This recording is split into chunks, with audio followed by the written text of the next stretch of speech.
আলাইকুম। নবম দশম শ্রেণীর প্রিয় শিক্ষার্থীরা, তোমরা সবাই কেমন আছো?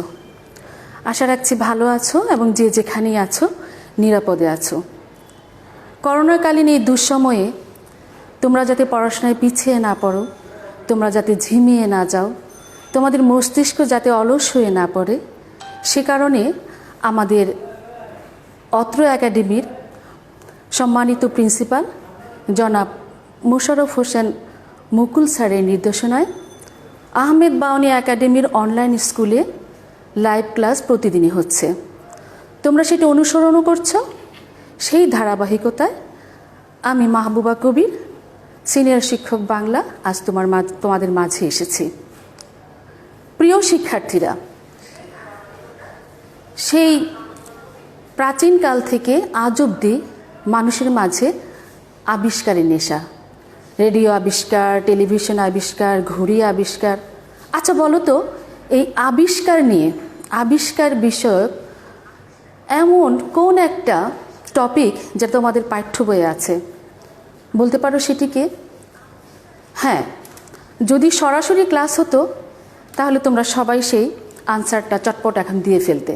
ওকে, অসুবিধা নেই, আমি গেস করে নিচ্ছি তোমরা সবাই বুঝে ফেলেছ। সেটি হচ্ছে বিশ্বকবি রবীন্দ্রনাথ ঠাকুরের জুতা আবিষ্কার। আজকে আমরা পড়ব জুতা আবিষ্কার। জুতা আবিষ্কার কবিতাটি পড়ে এবং বুঝে আমরা যা শিখতে পারবো, সেই শিখন ফলগুলো হচ্ছে কবির জন্ম তারিখ জানতে পারবো, উল্লেখযোগ্য লেখা সম্পর্কে জানতে পারবো, কত সালে নোবেল পুরস্কার পেয়েছেন সেটা জানতে পারবো, রাজা হবু এবং মন্ত্রী গবুর চরিত্র সম্পর্কে জানতে পারবো, মন্ত্রী যে প্রতিটা পদক্ষেপে নির্বুদ্ধিতার পরিচয় দিয়েছেন সেটি সম্পর্কে জানতে পারবো। জুতা আবিষ্কার কবিতাটি পড়ার আগে চলো প্রথমে যে কাজটি করব আমরা, সেটি হচ্ছে আমরা কবির পরিচিতি সম্পর্কে জানব। প্রিয় শিক্ষার্থীরা, তোমরা সবাই জানো যে তোমাদের পরীক্ষায় সৃজনশীল অংশেও কবি পরিচিতি সম্পর্কে প্রশ্ন থাকে, আবার নৈর্ব্যক্তিক অংশেও কবি পরিচিতি সম্পর্কে প্রশ্ন থাকে। সুতরাং এটি অবজ্ঞা করার কোনোই অবকাশ নেই। রবীন্দ্রনাথ ঠাকুর, বিশ্বকবি রবীন্দ্রনাথ ঠাকুর 1861 সালে 7 মে বাংলা 1268 বঙ্গাব্দের 25শে বৈশাখ কলকাতার জোড়াসাঁকোর ঠাকুর পরিবারে জন্মগ্রহণ করেন। তিনি ওরিয়েন্টাল সেমিনারি, নর্মাল স্কুল এবং বেঙ্গল একাডেমিতে পড়াশোনা করেছেন, কিন্তু সেখান থেকে তিনি ফিরে এসে আবার 17 বছর বয়সে বিলেতে চলে যান ব্যারিস্টারি পড়তে। মাত্র 1.5 বছর পরে তিনি আবার ফিরে আসেন। আনুষ্ঠানিক শিক্ষা তার না থাকলেও উনি ছিলেন অসামান্য বহু গুণে গুণান্বিত প্রতিভার অধিকারী। বিশ্বকবি রবীন্দ্রনাথ ঠাকুর খুব অল্প বয়সে তার ভিতর কবি প্রতিভার উন্মেষ ঘটে এবং তিনি মাত্র 15 বছর বয়সে বনফুল কাব্যগ্রন্থ রচনা করেন। 1913 সালে তিনি এশীয়দের মধ্যে সবচেয়ে প্রথম নোবেল পুরস্কার পেয়েছেন। সেটি কিসের জন্য? গীতাঞ্জলি কাব্যগ্রন্থের জন্য। তিনি একাধারে কবি, সাহিত্যিক, চিন্তাবিদ, তিনি ছিলেন দার্শনিক। তিনি কবিতা লিখেছেন, তিনি গল্প লিখেছেন, তিনি ছোট গল্প লিখেছেন, তিনি গান লিখেছেন। এই যে আমরা রবীন্দ্রসঙ্গীত, আমার সোনার বাংলা আমরা জাতীয় সঙ্গীত হিসেবে গাই, সেটিও কিন্তু লিখেছেন বিশ্বকবি রবীন্দ্রনাথ ঠাকুর। ওনার অনেক লেখা আছে, তার ভিতরে উল্লেখযোগ্য লেখা হচ্ছে মানসী, বলাকা, চিত্রা, ঘরে বাইরে, দেনা পাওনা, গোড়া, চোখের বালি ইত্যাদি অনেক। বিশ্বকবি রবীন্দ্রনাথ ঠাকুর মৃত্যুবরণ করেছেন 1941 সালের 7 আগস্ট বাংলা 1348 বঙ্গাব্দের 22শে শ্রাবণ। এবার এসো আমরা জুতা আবিষ্কার কবিতাটি পড়ি। তোমরা সবাই তোমাদের পাঠ্য বইটা সামনে রাখো। জুতা আবিষ্কার। কহিলা গবু, শোনো গো গবুরায়, কালিকে আমি ভেবেছি সারা রাত্র, মলিন ধুলা লাগিবে কেন পায়, ধরেনি মাঝে চরণ ফেলা মাত্র, তোমরা শুধু বেতন লহ বাটি, রাজার কাজে কিছুই নাহি দৃষ্টি, আমার মাটি লাগায় মোরে মাটি, রাজ্যে মোর একই অনা সৃষ্টি, শীঘ্র এর করিবে প্রতিকার, নহিলে কারো রক্ষা নাহি আর। অর্থাৎ রাজা হবু তার মন্ত্রী গবুকে বলছেন যে আমি কাল সারা রাত ভেবেছি যে আমার পৃথিবীতে অর্থাৎ মাটিতে পা লাগা মাত্র আমার পায়ে কোনো ধুলা লাগা যাবে না, আমার রাজ্যের মাটি আমার পায়ে লাগবে সেটি হবে না। তোমরা শুধু বেতনই নিয়ে যাচ্ছ এবং আমার কোনো কাজে তোমাদের দৃষ্টি নেই, এটার প্রতিকার তোমাদের খুব শীঘ্র করতে হবে, নইলে তোমাদের রক্ষা নেই। শুনিয়া গবু ভাবিয়া হলো খুন, দারুণ ত্রাসে ঘর্ম বহে গাত্রে, পণ্ডিতের হইল মুখচুন, পাত্রদের নিদ্রা নাহি রাত্রে। রান্নাঘরেই নাহিক চড়ে হাঁড়ি, কান্নাকাটি পড়িল বাড়ি মধ্যে, অশ্রু জলে ভাসায়ে পাকা দাড়ি। কহিলা গবু হবুর পাদপদ্মে, যদি না ধুলা লাগিবে তব পায়ে, পায়ের ধুলা পাইব কি উপায়ে। এ কথা শুনে রাজা যখন বলছেন যে তোমরা যদি এই প্রতিকার করতে না পারো তোমাদের রক্ষা নাই, তখন এই কথা শুনে মন্ত্রী গবু তো একদম চিন্তায় অস্থির হয়ে গেল। তার ভয়ে তার সারা শরীর ঘাম ঝরতে লাগলো, পণ্ডিতের মুখ ছোট হয়ে আসলো এবং সভাসদদের চোখে ঘুম নাই, কারো ঘরে রান্না চলছে না, এরকম একটা অস্থিরতায় টেনশানে রান্নাবান্নাও হচ্ছে না, চতুর্দিকে কান্নাকাটির রোল পড়ে গেল। তখন তোমার মন্ত্রী গবু চিন্তা করলো যে কি করা যায়। তখন উনি কী করলেন, একদম কান্নাকাটি করে রাজার পায়ের কাছে পড়ে বললেন যে হুজুর, যদি আপনার পায়ে ধুলা না লাগে তাহলে আমরা কিভাবে, কার কাছ থেকে আমরা পায়ের ধুলা নেব। এখানে পায়ের ধুলা মানে কি বোঝানো হচ্ছে? পায়ের ধুলা হচ্ছে আশীর্বাদ বোঝানো হচ্ছে। শুনিয়া রাজা ভাবিল দুলি দুলি, কহিল শেষে কথাটা বটে সত্য, কিন্তু আগে বিদায় করো ধুলি, ভাবিও পরে পদধূলির তত্ত্ব। অর্থাৎ রাজা একদম তার সিদ্ধান্তে অটল। উনি বলছেন যে ঠিক আছে, তোমার কথাও ঠিক আছে যে আমার পায়ের ধুলা তোমাদের প্রয়োজন আছে, কিন্তু সেটা পরে ভাবা যাবে, আগে আমার পায়ের ধুলা কিভাবে দূর করা যায় সেটি ভাবো। ধুলা অভাবে না পেলে পদধুলা, তোমরা সবে মাহিনে খাও মিথ্যে, কেন বা তবে পুষিনো এতগুলো উপাধি ধরা বৈজ্ঞানিক ভৃত্তে। আগের কাজ আগে তো তুমি সারো, পরের কথা ভাবিও পরে আরও। অর্থাৎ রাজা বলছেন যে তোমরা শুধু শুধু মিথ্যে আমার মাহিনে খেয়ে যাচ্ছ মাসে মাসে, তোমাদের এত উপাধি, এত ডিগ্রিধারী, এত বৈজ্ঞানিক, এগুলো পুষে আমার কোনোই লাভ হচ্ছে না, তোমরা খুব শীঘ্র আমার এই সমস্যার সমাধান করো। আধার দেখে রাজার কথা শুনি, যতন ভরে আনিল তবে মন্ত্রী, যেখানে যত আছিল জ্ঞানীগুণী, দেশে বিদেশে যতেক ছিল যন্ত্রী। আসিল সবে চশমা চোখে আঁটি, ফুরায়ে গেল 19 পিপে নস্য। অনেক ভেবে কহিল গেলে মাটি, ধরায় তবে কোথায় হবে শস্য। কহিল রাজা তাই যদি না হবে, পণ্ডিতেরা রয়েছে কেন তবে। অর্থাৎ মন্ত্রী যখন দেখছিল যে কোনোভাবে কোনো কিছু হচ্ছে না, তখন তিনি কী করলেন যে বিভিন্ন জায়গা থেকে বিভিন্ন বিজ্ঞানিক, বিভিন্ন চিন্তাবিদ তাদেরকে আনলেন, আবার পরামর্শ শুরু হলো, আবার কি করা যায়। সবাই একদম পুরো গ্লাসের চশমা পরে তারা সবাই ভাবতে লাগলো, একদম 19 পিপে নস্য সে ফুরায় আসলো, তবু যেন তাদের ভাবনা শেষ হচ্ছে না, কিভাবে কি করা যায়। এক পর্যায়ে তারা ভাবলো আচ্ছা, আমরা হুজুরকে তো বলতে পারি যে যদি মাটি না থাকে, যদি ধুলা না থাকে, তাহলে আমরা শস্য কিভাবে বুনবো। এ কথা শুনে রাজা বলল যে তাই যদি হয়, সেটা তোমরা পণ্ডিতরা কিসের জন্য আছো, তোমরা ভাবো কিভাবে কি করা যায়, কিভাবে এই সমস্যার সমাধান করা যায়। সকলে মিলি যুক্তি করি শেষে, কিনিল ঝাঁটা 17.5 লক্ষ, ঝাঁটের চোটে পথে ধুলা এসে ভরিয়া দিল রাজার মুখ বক্ষ। তখন কি করলো তারা, সেই ধুলাগুলো দূর করার জন্য একেবারে চতুর্দিকে তারা লোক নিয়োগ করে দিল। তারা কি করলো, তারা 17.5 লক্ষ ঝাঁটা কিনলো। এই 17.5 লক্ষ ঝাঁটা দিয়ে তারা চতুর্দিকে ঝাড় দিতে শুরু করলো।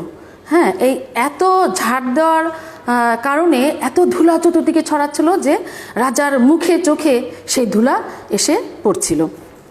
ধুলায় কেহ মেলিতে নারী চোখ, ধুলার মেঘে পড়িল ঢাকা সূর্য, ধুলার বেগে কাশিয়া মরে লোক, ধুলার মাঝে নগর হলো উজ্জ। কহিল রাজা করিতে ধুলা দূর, জগৎ হলো ধুলায় ভরপুর।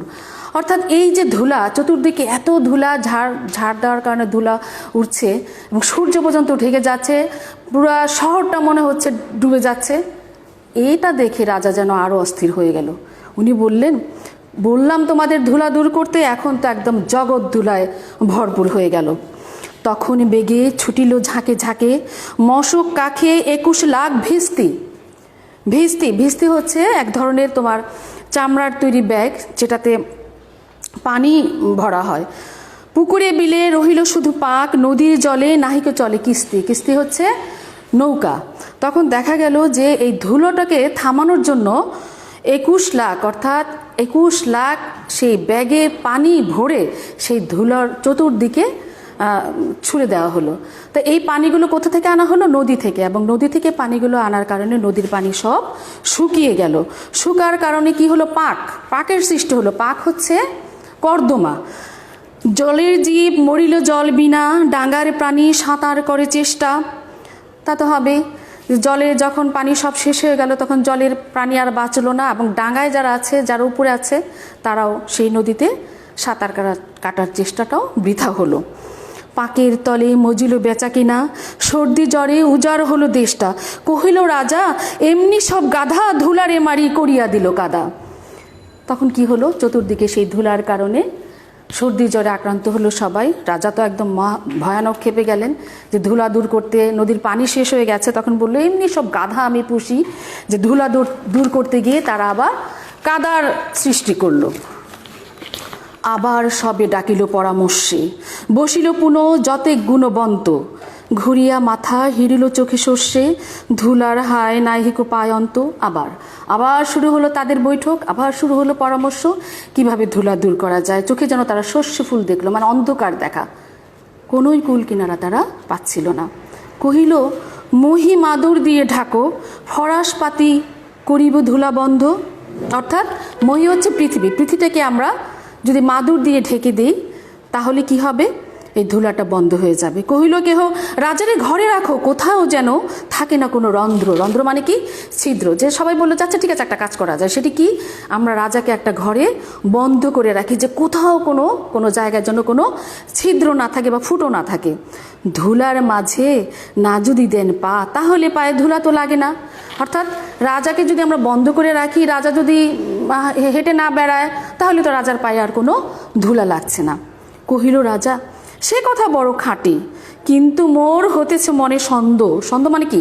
সন্দেহ হচ্ছে, হ্যাঁ সেটাও ঠিক যে আমি যদি না বের হই আমার পায়ে ধুলো লাগছে না, কিন্তু আমার মনে একটা সন্দেহ। মাটির ভয়ে রাজ্য হবে মাটি, দিবস রাতি রহিলে আমি বন্ধ। যদি এইভাবে আমাকে ঘরে বন্ধ করে রাখা হয় তাহলে আমার এই রাজ্য কিভাবে চলবে? আমার রাজ্যই তো মাটি হয়ে যাবে। কহিল সবে চামারে তবে ডাকি, চর্ম দিয়া মুড়িয়া দাও পৃথি। অনেকে তখন বলি ঠিক আছে একটা কাজ করা যায়, সেটি কি? যে পুরো পৃথিবীটাকে আমরা চামড়া দিয়ে ঢেকে দিই, এবং সেটা কে করবে? কাজটি করবে চামার। ধুলির মহি ঝুলির মাঝে ঢাকি, মহিপতির রহিবে মহাকীর্তি। কহিল সবে হবসে অবহেলে, যোগ্য মতো চামার যদি, মানে সবাই চিন্তা করলো যে হ্যাঁ এটা একটা ভালো বুদ্ধি, যে পুরো পৃথিবীটা আমরা চামড়া দিয়ে ঢেকে দিতে পারি। কিন্তু এরকম সর্বশ্রেষ্ঠ, এরকম অভিজ্ঞ, এরকম যোগ্য চামার আমরা কোথায় পাবো, যিনি কিনা এই চামড়া দিয়ে পুরো পৃথিবীটা ঢেকে দিতে পারবেন? রাজার চর ধাইল হেতা হোতা, ছুটিল সবে ছাড়িয়া সব কর্ম। যোগ্য মতো চামার নাহি কোথা, নামিলে এত উচিত মতো চর্ম। সবাই চিন্তা করতে লাগলো হ্যাঁ ঠিকই তো, এরকম চামার আমরা কোথায় পাবো? আবার এরকম এত বিশাল পরিমাণের এত পরিমাণের চামড়াই বা কোথায় পাবো, যে চামড়াটা দিয়ে পুরো পৃথিবীটাতে ঢেকে দেওয়া? তখন ধীরে চামার কুলপতি কহিল এসে ঈষৎ হেসে বৃদ্ধ। তখন কি হলো? চামারের যে লিডার, কুলপতি, সর্বশ্রেষ্ঠ লিডার, তিনি খুব বৃদ্ধ একজন লোক, খুব মানে অল্প একটু হেসে একটা বিজ্ঞের ভাব নিয়ে বলছে, বলিতে পারি করিলে অনুমতি, সহজে যাহে মানুষ হবে সিদ্ধ। যদি এই ছোট মুখে আমাকে একটা কথা বলার অনুমতি দেন তাহলে আপনাদের এই সমাধানটা সিদ্ধ হতে পারে, এই সমস্যাটা সমাধান হতে পারে বা সমস্যাটা সিদ্ধ হতে পারে। নিজের দুটি চরণ ঢাকো তবে, ধরণী আর ঢাকিতে হবে নাহি হবে। অর্থাৎ তুমি যদি তোমার চরণ দুটি ঢেকে দাও তাহলে আর তোমাকে চামড়া দিয়ে রাজ্য ঢাকতে হবে না। রাজা কহিল এত কি হবে সিধে, ভাবি অমল সকল দেশ শুদ্ধ। মানে এত সোজা, তাহলে সবাই এটা নিয়ে এত দেশশুদ্ধ কেন, মৌল মানে কি মরে গেল, তারা চিন্তায় দেশশুদ্ধ কেন এটা নিয়ে এত ভাবছে।